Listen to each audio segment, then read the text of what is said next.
Assalamualaikum warahmatullahi taala wabarakatuh. Alhamdulillah bi ni'matihi tatimmu shalihat. Alhamdulillahilladzi qata'a al-awakhir Ramadan bi rahmatika ya arhamar rahimin. Fafahamnaha Sulaiman kullam atina hukman wa ilma وسخرنا مع داود الجبال يسبحن كلهن فاعلين يا حي يا قيوم يا رب موسى وهارون يا رب إبراهيم يا محمد صلى الله عليه أجمعين اللهم ارزقنا فهما وحكمة والعقل وفضل رحمتك يا أرحم الراحمين اللهم افتح علينا فتوح العارفين وارزقنا فهم النبيين والعلماء العاملين حز المرسلين وإمام المتقين برحمتك يا أرحم الراحمين. Alhamdulillah, syukur kepada Allah Subhanahu wa taala. Kerana Allah Subhanahu wa taala masih lagi memberi kesihatan kepada kita, panjang umur kita dan memberi taufik dalam puasa dan mengerjakan ibadah kepada Allah Subhanahu wa taala. Alhamdulillah bi ni'matihi tatimmu shalihat. Syukur kepada Allah. Inilah suatu nikmat yang kesempurnaan nikmat yang Allah Subhanahu wa taala beri kepada orang beriman kepada Allah Subhanahu wa taala. Pagi ini kita sambung lagi kitab kita ini. Qala al-muallif rahimahullahu taala wa nafa'ana bi 'ulumihi wa 'ulumina fid darain amin ya rabbal alamin. Dan lagi sabda Nabi sallallahu alaihi wasallam, من صلى 4 ركعات بعد العشاء آخرة قرأ في ركعتين آخرتين تبارك الذي بيده الملك وألم وألف لام ميم تنزيل السجدة كتب له ك4 ركعات من الليل القدر. Dan lagi sabda Nabi sallallahu alaihi wasallam yang mana Syekh Abdul Somad Al-Limbani dia nakal dalam kitab ini, iaitu nak menyempurnakan tentang ibadah kita kepada Allah Subhanahu wa taala. Iaitu Nabi SAW bersabda, barang siapa sembahyang 4 rakaat kemudian daripada sembahyang Isya yang akhir padahal ia membaca di dalam 2 rakaat yang pertama itu akan Qul ya ayyuhal kafirun dan Qul huwallahu ahad, dan membaca ia di dalam 2 rakaat yang kemudian Tabarakalladzi biyadihil mulk dan Alif Lam Mim tanzil sajadah, nescaya di surat baginya barang siapa seperti sembahyang 4 rakaat di dalam malam Lailatul Qadar. Qala al-musannif rahimahullahu ta'ala. Demikian lagi hamba nakal dalam hadis ini dalam kitab yang bernama Aiqazul Qawabil Litaqribi bin Nawafil. Ini yang dinakal oleh iaitu karangan Syekh Ibrahim Qurdi rahimahullahu ta'ala. Jadi setengah Syekh Abdul Somad ni nakal dalam kitab ni. Kitab ni adalah kitab beribadah. Maknanya kalau kita nak beramal, boleh kita rujuk kitab ini. Walaupun di sana ada dha'ful hadis, ada sedikit sebanyak hadis dhaif, tetapi nisbah kepada amal itu.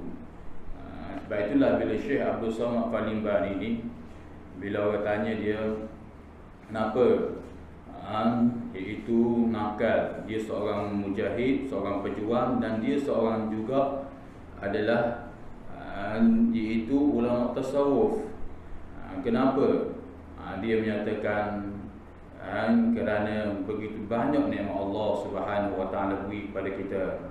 Salah satunya nakal dari kitab-kitab yang lain, dia menyatakan kerana Allah Subhanahu wa taala sebut seperti mana imam kita baca tadi, فَبِأَيِّ آلَاءِ رَبِّكُمَا تُكَذِّبَانِ, maka apa nikmat apakah yang telah kamu dustakan? Begitu banyak nikmat yang manusia dusta. Allah beri berbagai-bagai nikmat, janji nak buat ibadah pada Allah tetapi tetap dusta. Maka begitulah Syekh Abdul Somad Al-Limbani, dan bukan dia saja, bahkan di kalangan ulama-ulama lain, bila tentang ibadah, mereka memperbanyak ibadah, tidak lain tidak bukan kerana mereka mengingati begitu banyak nikmat Allah. Maka ini adalah sebagai rububiyah, sebagai sifat kehambaan kepada Allah, iaitu memperbanyakkan ibadah kepada Allah. Yakni dalam kitab lain disebut memperbanyakkan sujud, dalam erti kata memperbanyakkan ibadah sembahyang, itu di antaranya.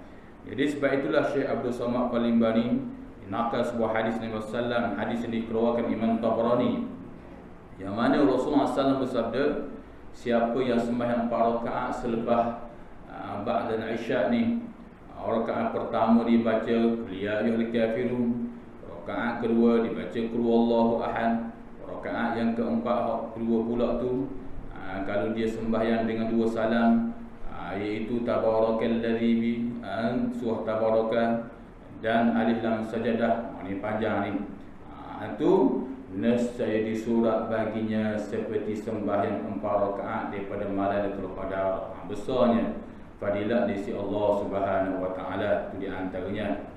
Tapi janganlah tinggal sembahyang tarawih. Maknanya disebut di situ disuruh kita buat sembahyang tarawih juga, kerana tarawih itu hanya di bulan Ramadan. Fadilatnya juga di sana ada fadilatnya juga. Sekurangnya kita buat ba'diyah isyak pun dah memadai dah. Kalau kita rajin lagi, ada qudrah, ada taufik lagi, puasa lagi, nak memperbanyakkan ibadah, boleh buat. Itu di antara disebut oleh para ulama dalam perbahasan hadis Nabi sallallahu alaihi wasallam ini. Demikian lagi hamba nakal hadis ini dalam kitab yang bernama Iqazul Qawabil Litaqribil Nawafil, yang mana dinakal kitab yang dikarang oleh Syekh Ibrahim Al-Qurdi. Ini seorang ulama sufi juga yang beramal. Ini tidak antaranya. Jadi ini seorang ulama sufi. Kalau kita tengok ulama-ulama tasawuf ni, dia alim fiqh juga, macam Imam Ghazali. Dia alim fiqh dulu. Bila dia alim fiqh, dia menyelam ilmu tasawuf pula. Bila dia menyelam gitu, dia dah alim fiqh, dia menyelam ilmu tasawuf, maka dia lebih kepada amal lah, kepada amal ibadah. Kita tak ambil bila alim fiqh saja tidak tahu tentang ilmu tasawuf, maka dia tak jumpa cara nak menyelam dalam ibadah. Bila tak tahu nak menyelam dalam ibadah, maka macam mana nak mendapat halawatul ibadah, kemanisan ibadah, kemanisan iman. Sekurangnya kita tahu tentang ilmu tasawuf, ilmu kerohanian, dalam sama-sama kita tahu ilmu fiqh. Maka dengan ilmu fiqh itulah wa ta'allama ilman yusahihu ta'atan, ilmu yang menyusahkan ketaatan kepada Allah. Bila menyelam, maka dia akan buang, akan catah penyakit-penyakit yang tidak baik yang berada di dalam diri seseorang itu yang ada ilmu fiqh. Sebab itulah Imam Ghazali kata, kalaulah seorang itu hanya mendalami ilmu fiqh, dia akan tilik kepada keaiban orang tanpa dia mempelajari ilmu tasawuf. Tapi kalau dia mengaji ilmu fiqh dan dia mengaji juga ilmu tasawuf, maka ilmu tasawuf itulah yang dapat menegah ataupun yang catah, yang kerat, yang potong sifat-sifat yang tidak baik yang berada dalam diri seseorang itu disebut oleh Imam Ghazali rahimahullahu taala. Dan kata Sayyid Abdullah Al-Haddad di dalam kitab yang bernama An-Nasahir Diniyah, wa hafizu ala 4 raka'atin ba'da salatil isya, fa inna fiha fadlan katsiran liqaulihi alaihi salatu wassalam 4 ba'da al-isya kamithlihinna min al-lailatul qadr, wa raka'atu fi lailatul qadr ba'da ta'dilul alf raka'atin fi ghairiha.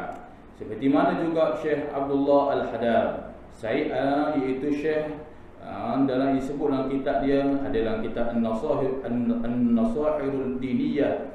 Dia sebut ini ulama-ulama yang nakal, ulama yang beramal dengan ilmu dia dan dia dapat merasai bagaimana iaitu manisnya dalam berbuat ibadah kepada Allah Subhanahu wa taala. Dia kata, peliharakanlah olehmu atas mengerjakan sembahyang 4 rakaat kemudian berisyad, maka bahawasanya di dalam itu kelebihan yang amat banyak, kerana sabda Nabi sallallahu alaihi wasallam, bermula sembahyang 4 rakaat kemudian daripada sembahyang Isyak itu seumpama sembahyang di dalam malam Lailatul Qadar, dan 1 rakaat sembahyang di dalam Lailatul Qadar itu iaitu menepati 1000 rakaat di dalam yang lain di dalam malam Lailatul Qadar. Itu diantara disebut oleh Syekh Abdullah Al-Haddad.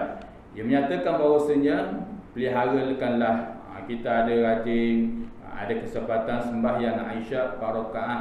Sembahyang Isyak tu 4 rakaat, sudah sembahyang belaka dah ibadah-ibadah lain tu, maka kerana fadilatnya cukup banyak di sisi Allah Subhanahu wa taala, dia mari sabda Nabi sallallahu alaihi wasallam, Rasulullah kata sembahyang 4 rakaat kemudian berisyad itu seumpama sembahyang malam Lailatul Qadar, dan 1 rakaat sembahyang Lailatul Qadar itu menepati 1000 rakaat. Besar fadilat orang sembahyang Isyak ni. Dah adakah sama sembahyang orang malam Lailatul Qadar dengan sembahyang 4 rakaat? Kalau begitu saya nak sembahyang 4 rakaat sajalah. Sebab sebelum ni saya buat 4 rakaat dah. Tapi bila 10 yang terakhir di bulan Ramadan ni, saya dah payah bersungguh-sungguh lah. Kerana saya dah mendapat fadilat seperti malam Lailatul Qadar dah. Maka tak sama. Cuma seolah-olah menepati itu, iaitu menepati di situ kamithlihi itu ai li thawabi, pada nisbah pahalanya. Kaf tu harfu tashbih, perumpamaan lain berbeza sungguh. Tu di antaranya macam orang sembahyang isyraq, fadilatnya seperti orang mengerja umrah dan haji itu beza. Maknanya fadilat nisbah, nak ceritanya besarnya pahala di sisi Allah Subhanahu wa taala. Beza dengan orang pergi sungguh, orang pergi umrah, pergi haji itu, dengan orang kawan ni sembahyang isyraq, kawan ni pergi haji di umrah. Memang fadilatnya besar, tapi tidak menyamai dengan orang yang pergi haji dan umrah hak sungguh tu. Maka begitu juga 4 rakaat ini nak ceritanya besar fadilat sisi Allah Subhanahu wa taala, besar cara dia. Tapi pada malam Lailatul Qadar itu lebih lagi. Itu di antaranya dibahaskan oleh para ulama, itu supaya tidak ada muskilah di hadis Nabi sallallahu alaihi wasallam, itu supaya tidak ada kemuskilan dalam hadis Nabi sallallahu alaihi wasallam. Setelah itu maka engkau bekerja sembahyang witir, dan sekurang-kurangnya witir itu 1 rakaat, dan sekurang-kurang akmalnya itu 3 rakaat dengan 2 salam, atau dengan 1 salam. Dan adalah Rasulullah SAW membaca pada rakaat pertama itu kemudian Al-Fatihah, Sabbihisma rabbikal a'la, dan pada rakaat yang kedua itu Qul ya ayyuhal kafirun, dan pada rakaat yang ketiga kemudian daripada Fatihah Qul ya ayyuhal kafirun, dan orang juga Qul a'udzu birabbil falaq, Qul a'udzu birabbin nas. Itu di antaranya. Jadi setelah itu kita sembahyang witir pula. Ini maknanya setelah daripada bulan Ramadan lah. Bulan Ramadan seperti mana dinakal di Zakaria Al-Ansari, bahkan kita selalu mendengar juga, iaitu witir pada bulan Ramadan adalah afdal berjemaah. Al-Imam Az-Zakaria Al-Ansari rahimahullahu ta'ala nisbah dia buat, dia menilai beberapa hadis-hadis Nabi SAW yang rajih, yang mu'tamad. Begitu juga banyak di kalangan ashabi, para ashabina Nabi SAW, sahabat-sahabat Rasulullah SAW, yang mana menyatakan bahawasanya witir pada bulan Ramadan afdal, dia berjemaah. Itu di antaranya. Kalau sembahyang seorang pun fadilat dapat juga, tapi nisbah kelebihan itu sendirilah. Itu di antaranya. Orang ni pergi ke Selangor naik motor, sampai juga. Tapi orang ni naik kapal terbang, lebih lagi. Maka begitulah witirnya. Orang tu sembahyang witir cepat sikit, naik witir berjemaah ibarat naik kapal terbang. Fadilatnya keharatillah itu lebih cepat, lebih besar fadilatnya si Allah Subhanahu Wa Taala. Orang ni pergi Selangor naik motor, ibarat dia sembahyang seorang diri. Maka fadilat dapat juga witir itu. Bukan tak dapat, cuma kurang berbanding dengan berjemaah. Bila itu? Ialah di bulan Ramadan. Di bulan Ramadan tu besar fadilatnya, melainkan kita ada musyaqqah. Itu di antaranya. Qala al-musannif rahimahullahu ta'ala wa nafa'ana bi'ulumihi wa 'ulumina fid darain ya rabbal alamin. Dah kalau begitu, kalau fadilat besar begitu, saya tak mau sembahyanglah. Di mana surau ke masjid yang buat 20 rakaat, sebab saya nak buat 8 saja. Saya nak buat 8, jadi saya nak tunggu witir 20 rakaat. Letih saya bahan air batu, bahan ni, balas dendam itu, balas dendam ini. Letih saya kalau begitu. Maka kalau begitu, tak kira lah dia buat 8 ke 20 ke apa ke rakaat ke, yang penting sekali berjemaah. Itu di antaranya, itu lebih afdal. Bahkan kata ulama, walau sabiyyi, dan disebut dalam kitab lain, lebih lagi hak yang akil balik. Ada cucu balik rumah, ada anak, ada siapa, tanya dia sembahyang witir ke tak lagi? Mari sembahyang berjemaah. Sembahyang di rumah berjemaah witir pun tetap sama fadilat besar di sisi Allah Subhanahu Wa Taala. Itu di antaranya. Itu kalau boleh. Kalau tak boleh, ada apa, yang penting jaga witir. Itu di antaranya. Jadi Rasulullah mengerjakan sembahyang witir, sekurang witir itu 1 rakaat. Sembahyang 1 rakaat pun belum memadai dah. Itu di antaranya. Tapi kata Tok Kenali, sembahyang witir 1 rakaat ini jadi macam nampak kaslah sangat situ.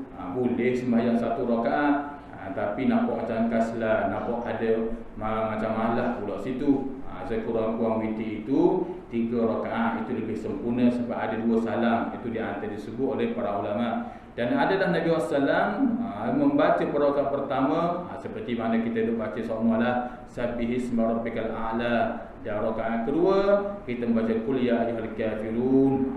Itu hak sunnah ni. Hak sunnah dah datang daripada Nabi SAW. Saya nak baca lepas Sabbihisma rabbil a'la, saya nak baca Inna anzalna. Boleh juga. Itu dibuat oleh para ulama. Ulama buat baca kuliah, baca Sabbihisma rabbikal a'la tu, baru nak baca Inna anzalna. Itu hak ulama buat, dari masalah nak baca pun. Tapi hak nakal betul hari Nabi, iaitu Sabbihisma rabbil a'la dan Qul ya ayyuhal kafirun. Dan rakaat yang ketiga daripada Fatihah itu Qul huwallahu ahad, membaca Qul huwallahu ahad, dan membaca Qul a'udzu bil falaq, dan membaca Qul a'udzu bin nas. Itu yang dibuat oleh Rasulullah sallallahu alaihi wasallam sembahyang witir ni. Dan qala al-musannif rahimahullahu ta'ala wa nafa'ana bi'ulumihi wa 'ulumina fid darain amin ya rabbal alamin. Dan yang terlebih akmal daripada itu 5 rakaat, dan terlebih akmal daripada itu 7 rakaat, dan yang terlebih akmal daripada itu 9 rakaat, dan yang terlebih akmal, yang lebih sempurna lagi ialah 11 rakaat. Inilah sebanyak-banyak sembahyang witir. Jadi sembahyang witir itu ada 5 rakaat, ada 1 rakaat pun memadai dah, 3 rakaat pun memadai dah, 5 ada 5, ada 7, ada 9, ada 11. Itu sebanyak-banyak. Tapi kita boleh balik kepada suatu hadis Nabi SAW lain pula. Rasulullah menyatakan sedikit suatu ibadah tetapi istiqamah itu lebih baik. Ni buat banyak-banyak lepas tu tinggal, maka tak comel situ. Tapi kalau kita boleh buat banyak, maka lebih daripada hak 3 rakaat itu. Kawan ni sembahyang witir 3 rakaat, tapi istiqamah semua, istiqamah. Kawan ni sembahyang witir 11 rakaat, banyak tu, tapi tidak istiqamah, maka fadilatnya kurang daripada hak 3 rakaat yang istiqamah. Tetapi kalau 11 rakaat itu istiqamah, maka lebih lagi daripada 3 rakaat yang kawan itu istiqamah. Itu di antaranya yang penting sekali istiqamah dan sesuatu ibadah kepada Allah Subhanahu wa taala. Qala al-musannif rahimahullahu taala wa nafa'ana bi'ulumihi wa 'ilmina fid dharain amin ya rabbal alamin. Dan sunat membaca kunut kemudian daripada rakaat yang akhir daripada witir pada nisful akhir balid akhir daripada bulan Ramadan. Jadi sunat 10 yang 15 terakhir Ramadan ni baca kunut, tu lebih afdal. Mana seperti mana kita duk buat semua, ni fadilat besar di sisi Allah Subhanahu taala. Baca kunut daripada nisfu akhir Ramadan, fadilatnya cukup besar di sisi Allah Subhanahu taala. Maka jikalau engkau berniat bangun berbuat ibadah pada akhir malam, maka hendaklah engkau takhirkan sembahyang witir itu pada waktu itu, dan dinamai sembahyang witir itu pada waktu ini sembahyang tahajud, kerana sembahyang akhir malam amat besar pahalanya, sama ada sembahyang witir atau sembahyang mutlak, seperti mana sabda Nabi sallallahu alaihi raka'ataini yarka'uhuma abdu fi jawfil lailil akhir khairul lahu minad dunya wa ma fiha. Artinya bermula sembahyang 2 rakaat yang diperbuat oleh seorang hamba Allah di dalam tengah malam yang akhir itu terlebih baik baginya daripada dunia dan barang yang di dalamnya. Jadi seperti mana juga disebut oleh Syekh Abdul Somad Al-Limbani, dan jikalau engkau berniat bangun berbuat ibadah pada akhir malam. Jadi kalaulah kita berniat nak bangun di waktu malam, witir itu afdal di waktu malam, pada waktu malam itu kalau kita berniat. Tetapi di sana ada perbahasan ulama pula, betul kita berniat untuk bangun malam, tapi kita berasa tak kejut sungguh, tak kejut ni, memang nak buat witir pada akhir malam. Tapi kata ulama, kalaulah begitu, afdal buat witir itu selepas isyak selalu. Sudah ba'diyah isyak tu buat selalu. Itu di antaranya. Kalau begitu saya tak boleh nak sembahyang lah di waktu malam, sebab witir itu adalah penutup segala ibadah di waktu malam. Ini suatu pandangan yang salah. Jangan selama saya lah, pengalaman saya tanya tubuh para ahli ulama tentang witir ini, banyak sangat perbahasan. Ada orang, ada sebuah masjid itu, dia duk mengajar, dia kata kita kalau sembahyang witir di waktu malam, ini suatu pandangan salah. Dia kata kalau kita sembahyang dah witir di waktu malam, di waktu selepas isyak, maka di waktu malam kita tak boleh sembahyang dah, sebab witir itu adalah penutup segala sesuatu ibadah. Maka tak boleh. Kalau kita nak sembahyang pula di waktu malam, maka mestilah kita takhirkan witir 1 rakaat ke, baru boleh sembahyang di waktu malam. Ini suatu pandangan yang salah. Pandangan yang salah. Kita tanya guru alim ulama, kita tak pandai juga, kita tanya para alim ulama, tanya guru, itu suatu pandangan salah. Ada bunyi gitu, asal pakallah pandangan tu. Pandangan yang betul, walaupun kita sembahyang witir di waktu lepas isyak, kita nak sembahyang lepas maghrib, lepas kita bangun tahajud pula, maka dipersilakan, tak jadi masalah. Ini mengatakan bahawasanya kalau sembahyang witir selepas isyak, maka selepas tahajud tu, selepas bangun malam itu, bila bangun malam tak boleh buat sesuatu ibadah, sembahyang taubatnya, sembahyang hajatnya, sembahyang tahajudnya, sembahyang mutlaknya, tak boleh buat begitu kita. Kena takhir juga satu rakaat.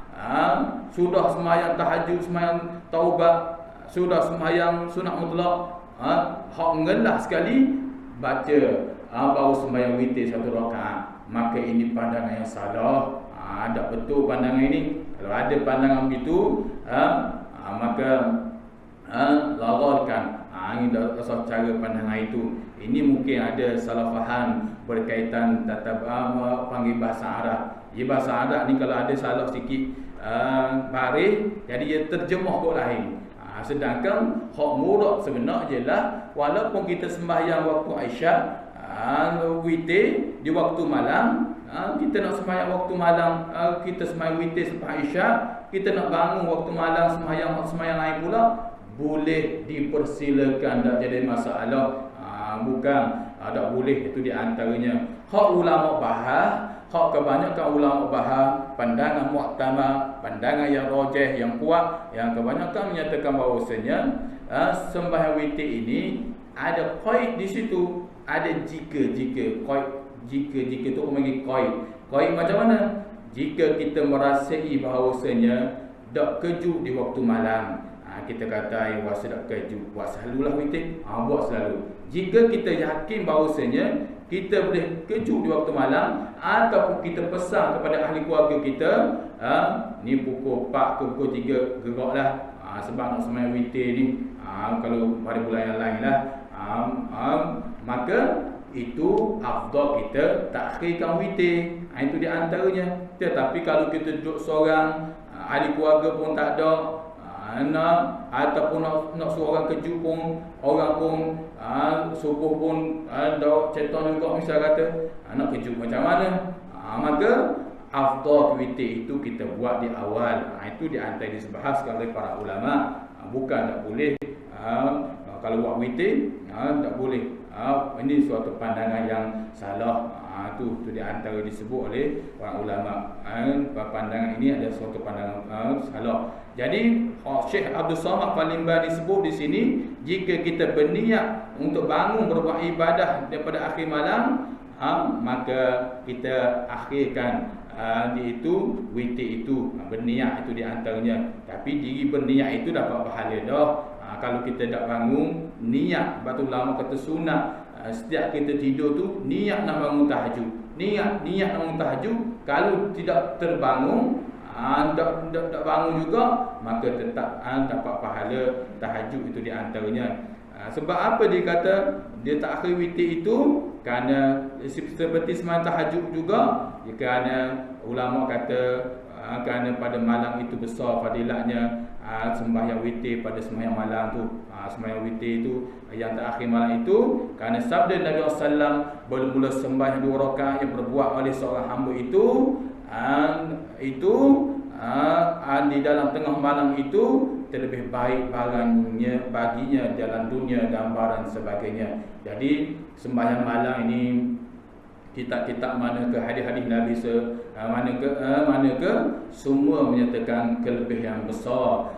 Barang siapa sembahyang di waktu malam, dia fadilatnya lebih besar barang yang antara dunia dan wafiha, dan barang yang di dalam isinya besar fadilat si Allah Subhanahu wa taala.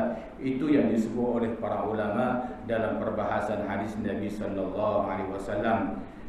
Syahdanun, hendaklah engkau, kemudian daripada sembahyang Aisyah itu masyhur dengan muzakirah ilmu yang bermanfaat atau berzikir atau membaca Al-Quran dan mengucap atas salawat Nabi SAW.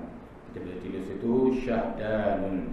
Jadi mudah-mudahan apa yang kita dengar pada pagi ini, mudah-mudahan ini manfaat pada kita semua. Mudah-mudahan kita digandakan pahala lagi di sisi Allah SWT, termasuk dalam golongan orang-orang yang soleh yang sentiasa berabdian kepada Allah Subhanahu wa taala.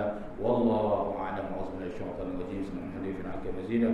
Ya Rabbana lakal hamdu kama yanbaghi li jalali wajhika wa 'azimi sultanik.